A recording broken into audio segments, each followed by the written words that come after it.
Hello guys, welcome to my channel get ready to employ. तो आज हम इस वीडियो में आपको बताने वाले हैं कुछ इंपॉर्टेंट क्वेश्चन जो कि एडजेक्टिव से रिलेटेड हैं। तो पहला क्वेश्चन हमारा स्क्रीन पर है, but for your help no boys would have succeeded in an all India competition like this. But for your help, इतना सही है। बट फॉर का मतलब होता है विदाउट, तुम्हारी हेल्प के बिना। No boys would have succeeded, कोई बॉय सक्सीड नहीं हो पाता in an all India competition, all India competition में लाइक दिस, इस तरीके के। इतना क्वेश्चन हमारा सही है, तो इसका आंसर होगा नो एरर।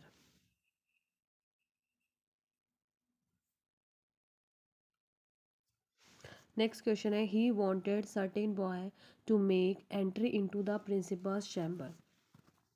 ही वॉन्टेड, वो चाहता है, सर्टेन बॉय की जगह आएगा a certain boy to make entry into the principal's chamber. अब सर्टेन की जगह आ सर्टेन क्यों आएगा? ऐसा इसलिए आएगा क्योंकि सर्टेन के बाद नाउन प्लूरल नंबर में होता है और यहाँ पर सर्टेन के बाद नाउन प्लूरल नंबर में नहीं है, तो इसलिए यहाँ पे आएगा a certain boy.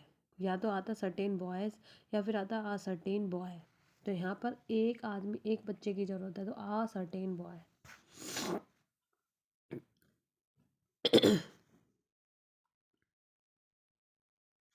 Next question है, there were only 2 soldiers but each and every soldier was equal to 5 policeman. यहाँ टीपी की जगह 2 होएगा, ये गलती से प्रिंट हो गया है। 2, there were only 2 soldiers but each and every soldier was equal to 5 policeman. तो यहाँ पे ईच एंड एवरी सोल्जर की जगह ईच एंड एवरी के बदले ईच का प्रयोग होगा। क्यों होगा? क्योंकि ईच का प्रयोग 2 या 2 से अधिक के लिए होता है, और किंतु एवरी या ईच एंड एवरी का प्रयोग हमेशा 2 से अधिक के लिए होता है। तो देखिए यहाँ 2 से क्या, यहाँ पे 2 से अधिक का इस्तेमाल हुआ है या 2 का इस्तेमाल हुआ है?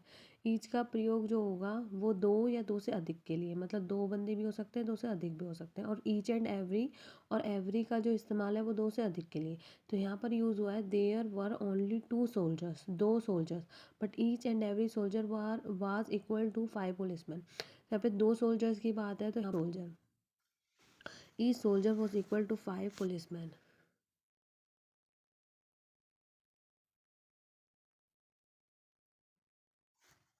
The 10 captains had each an achievement of his own. The 10 captains, इतना सही है, had each an achievement, had each an achievement, इतना भी सही, each an achievement of his own, अपनी। The 10 captains had each and an achievement of his own, तो each an achievement of his own इतना बिल्कुल करेक्ट है, तो यहाँ पे नो एरर आएगा।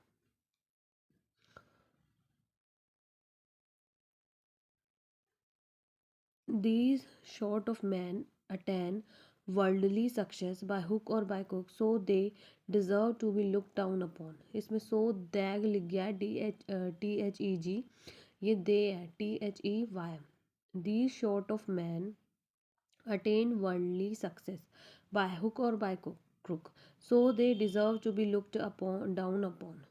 तो यहाँ पे these shorts of man, short के बदले शॉर्ट्स का प्रयोग होगा। क्यों? इसके पहले प्रयुक्त adjective these shorts of man, जिसके बाद नाउन प्लूरल नंबर में होता है। वैसे दीज के बदले दिस का, तथा मैन के बदले मैन, दिस मैन का भी प्रयोग हम कर सकते हैं। ऐसे देखो, या तो हम लिखेंगे दीज शॉर्ट्स ऑफ मैन, या लिखेंगे दिस शॉर्ट ऑफ मैन। या तो हम पूरा ही प्लूरल में यूज़ करेंगे या पूरा ही ए पार्ट हम सिंगुलर में यूज़ करेंगे। तो यहाँ पे आएगा these shorts of man attain worldly, नहीं, हम ए को हम इतना ही लिखेंगे, दीज शॉर्ट्स ऑफ मैन। ऐसा क्यों? क्योंकि जो सेकंड में अटेन जो यूज़ हुआ है वो प्लूरल नाउन के साथ यूज़ होगा, तो यहाँ पे these shorts of man use होगा।